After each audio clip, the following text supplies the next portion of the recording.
It is October 1941, what the Germans call Operation Typhoon just entered its third week. The final push to capture Moscow proves very hard for the Wehrmacht. Now that the Rasputitsa is frozen solid, the offensive may be moving quicker, but it's also getting very cold and the Germans are not equipped for winter. That doesn't change the fact that they are still in a hurry to get to Moscow.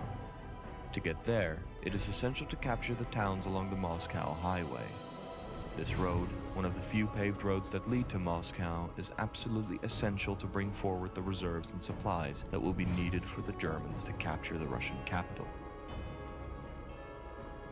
In an attempt to trap the 32nd Army, which is defending Vyazma, a two-pronged attack is staged to take the last major town on the highway before Moscow. This mission is part of the North Pincer, which moves forward to cross the Dnieper River at Glushkovo. This small village will prove a big test. The attackers will need to be very cautious and very quick at the same time. It will be paramount to secure this river crossing as quickly as possible.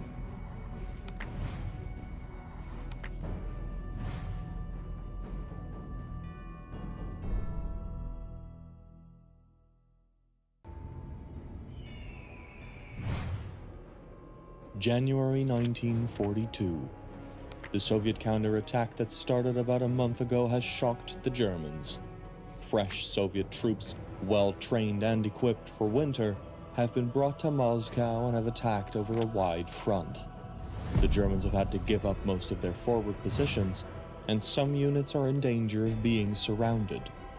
Konevsk-Kalinin front threatens to cut off Model's 9th Army and Hübner's 4th Panzer Army. A quick repositioning is needed for a chance to extract German troops and close the front again. They fall back while defending attacks from all sides. When they finally reach a defendable position, they realize they are back to square one. The Dnieper crossings they so confidently took in October are now at the center of attention once again. In this mission, you will have to defend your local HQ against the Red Army. They will attack your position from multiple directions. Use the old Soviet positions to your advantage. If needed, you can call in air support from ZG-26, the only ground attack unit left in this sector.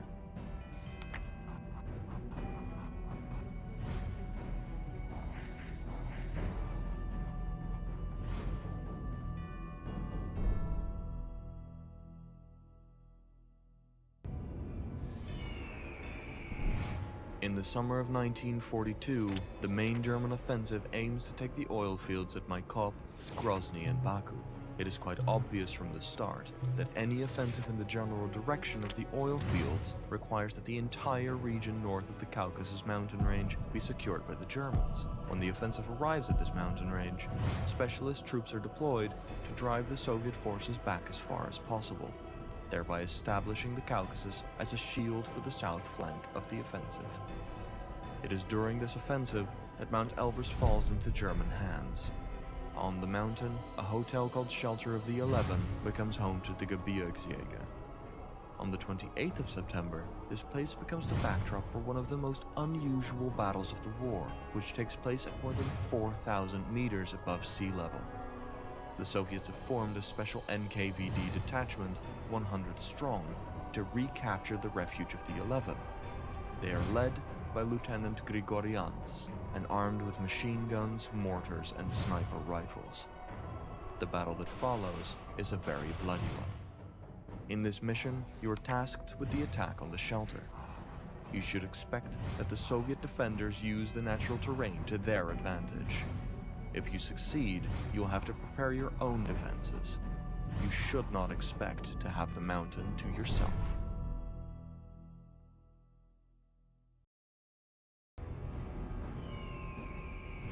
In 1943, the German army was not strong enough to advance the way it had done in 1941 and 42. Instead, a decision was made to shorten the front line while trapping a large Soviet force near Kursk. The intention was to do this the usual way, with a pincer movement.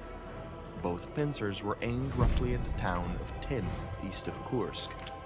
Unknown to German high command, the Soviets knew about this operation in detail. Intending to surprise the Soviets, Hitler insisted that the attack be postponed until the new weapons that had been developed would be available. This gave the Soviets time to build very strong and layered defensive lines. When the attack began, these proved to be rather effective. There were minefields everywhere and German progress was slow.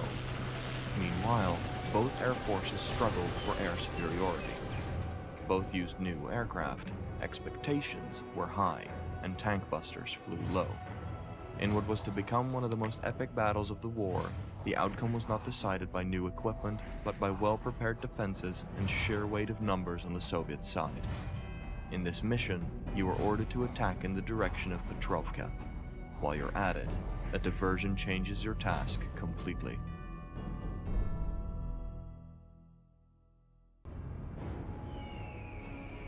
November 1943. The German army faces the consequences of the Kursk battle in full. 1 month after the end of the Kursk battles in August, the Germans have decided to change strategy. They want to stabilize the Eastern Front by adopting a defensive stance. For this purpose, a fortified line must be constructed along the steep banks of the Dnieper River. It is dubbed the Panther-Wotan Line, and it stretches from the northern Baltic coast to the Sea of Azov at Melitopol. The Soviet advance, however, already reaches the Dnieper in September, and the Wotan's Stellung is far from finished when the attack begins. Stalin will award the Hero of the Soviet Union to the first soldier to get across the river. As a result, the first to get across are on the West Bank already in September. But the struggle to eliminate the German positions lasts well into 1944. The northern part, the Panther Line, partially lasts into 1945. In this mission, you are defending your position west of Gomel against outbreaks from bridgeheads to your north and south. You'll have to stay very calm while facing overwhelming numbers.